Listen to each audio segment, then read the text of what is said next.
কিন্তু আমাৰ প্ৰশাসনৰ ফালৰ পৰা যিখিনি কৰিব লাগে সেইখিনি আমি কৰি আছোঁ আৰু এতিয়া হস্পিটেলতো যিখিনি কৰিব লগা আছে আমাৰ তাতো মেজিষ্ট্ৰেট আছে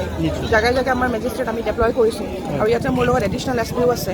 গতিকে আহ্বান এইটোৱে কৰিম যাতে শান্তি শৃংখলা সকলোৱে যাতে বজাই ৰাখে কাৰণ ধৰকচোন এইটো আৱেগত যাতে এনেকুৱা ধৰণৰ কোনো পৰিস্থিতি হেৰি নহয় তো সেইটো আমাৰ ফালৰ পৰা